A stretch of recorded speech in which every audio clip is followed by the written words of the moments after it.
Hi everyone, FIFA Career Gems here. Thank you so much for tuning into my channel today and welcome to episode 2 of the Wolves Scout a Future Star FIFA 18 Career Mode. So the first thing I'm going to do in episode 2 is just show you guys that when I'm playing a career mode rather than doing a growth test, I do like to have a second team sheet just to give the fringe players a chance to impress, maybe force their way into the starting first team. I'm just going to change things up. I just play these in matches that aren't too results dependent. So the next game of the pre-season tournament, we've already qualified for the semi-final, so I will put the backup brigade in. You never know, someone might stand out, might impress and force their way at least onto the bench. At this stage of the pre-season tournament, we're starting to get a few loan offers in for the players we put on the loan list and a few transfer offers for the players we put on the transfer list. So as you can see, we've managed to sell Carl Akimi, the goalkeeper, and got a few loan offers in for a couple of the prospects. So on to the final group game against Tenerife. And I will be using the second team because, like I said, we've already qualified for the semi-finals, so I'll give them a chance to impress. And impress they did with a very professional 2-0 victory over Tenerife. What a pass this is. Straight over the top, onto Helder Costa, who took it beautifully, knocked across, and a stone wall penalty. That should be a red card also in my eyes. Upstepped Helder Costa and tucked it away beautifully with a side foot, left-footed finish. Now, I'm not very good at penalties usually, but I made that look rather easy. Beautiful penalty.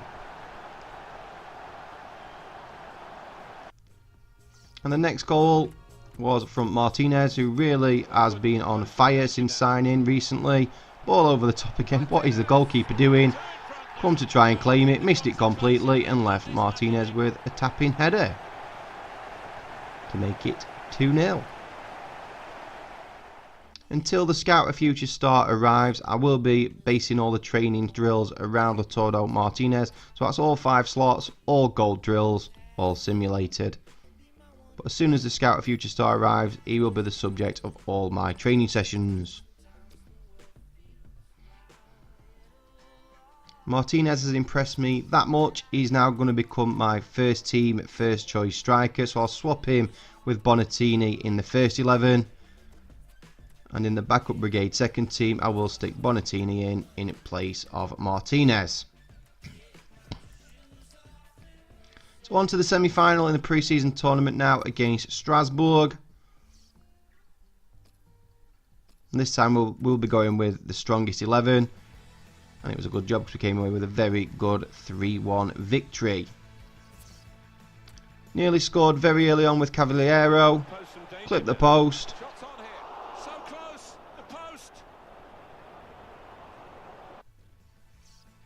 But man of the match, Ruben Neves. Scored a header from the edge of the area. The goalkeeper really should be doing a lot better with that. But we'll take it anyway. Really shouldn't be scoring with a header from that kind of distance. This was rightfully disallowed for offside. As you can see, there is a mile offside, so rightfully disallowed. I don't know what he's moaning at. Clearly offside. Defence pushed up as one, and I think they've caught him offside there. And Neves continued his scoring with the second header of the game. Another good cross, this time a better header, and there's not a lot the goalkeeper could have done about that one.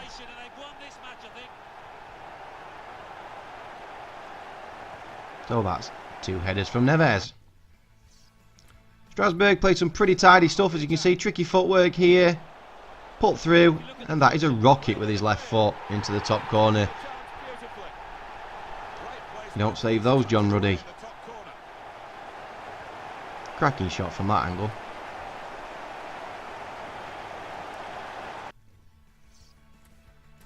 Barella, who still hasn't managed to open his account in the goal scoring department, with a great strike from the edge of the area, just almost shaved the top of the bar.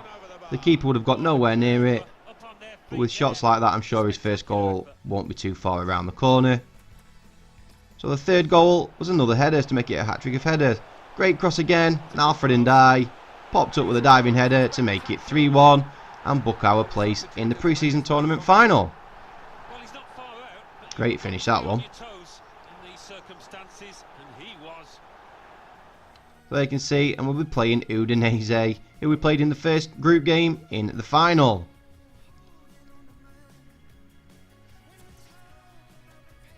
Now, as you can remember, I did say in episode 1, I didn't think I was be sticking with the 3 centre-backs, and I would likely move towards a 4-3-3, either attacking or a holding 4-3-3, and that was what I decided to do after the Strasbourg game. Now I've got a feel for the players, I decided to move to a 4-3-3, and Alfred Ndiaye and Neves are both central defensive midfielders, so we will move to an attacking 4-3-3, putting Barella in front of Neves and Ndiaye in the midfield triangle. That was a pretty well balanced team. Pretty happy with that going into the final against Udinese, and also it will be a nice team to go into our league campaign with also. Hopefully we might be able to offload a couple more of the fringe players. But I'm very happy with the starting 11, and a few of the backup players also very good quality. So let's crack on with the final against Udinese, the pre-season tournament.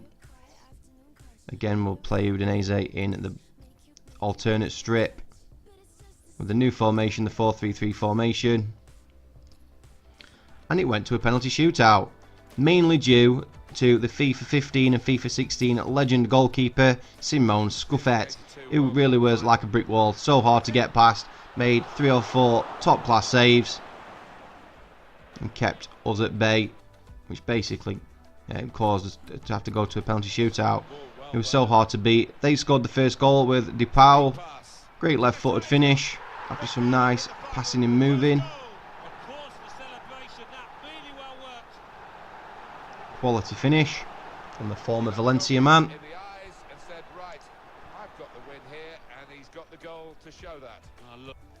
It didn't take us too long to equalise through Diego Jota.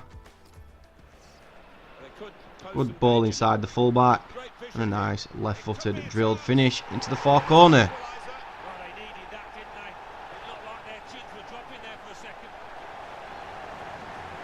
But we just couldn't get past Scuffet again to score any more goals. He was like a brick wall. Made 2 or 3 top class saves to keep it at 1-1. This one, great stop from Barella.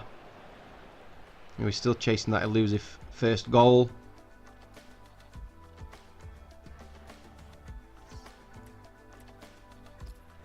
And then from Barella again, this time low down to the bottom corner, tipped round the post. Reminding us all why he was so good in FIFA 15 and FIFA 16. When we did finally beat Scuffet, we couldn't get past the post. Beat the goalkeeper this time, but clipped the post. And Barella still chasing that first goal. So it went to a penalty shootout, and it was a skipper that stepped up to score the deciding penalty. Very surprising I won a penalty shootout, because like I said earlier, I'm not the best penalty taker on FIFA. I just took that one straight down the middle to give us the victory and to make us the champions of the pre-season tournament.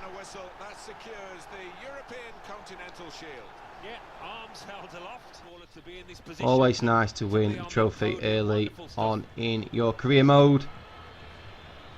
Add a few more pennies to the bank balance. And the skipper who scored the deciding penalty will step up and lift the trophy. Quality.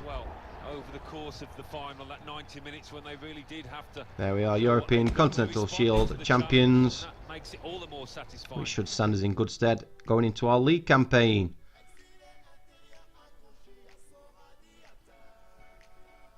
Let's have a look how much money that made us. A couple of million. Maybe put that towards a new signing. And it should boost morale for the start of our league campaign. So that seems like a very good place to end episode number 2. So please join me later in the week for episode number 3, where we'll be starting our league campaign and bringing in another couple of players. And all that remains to say is, as always, thank you so much for watching this video. Please subscribe to my channel if you haven't already. FCG out.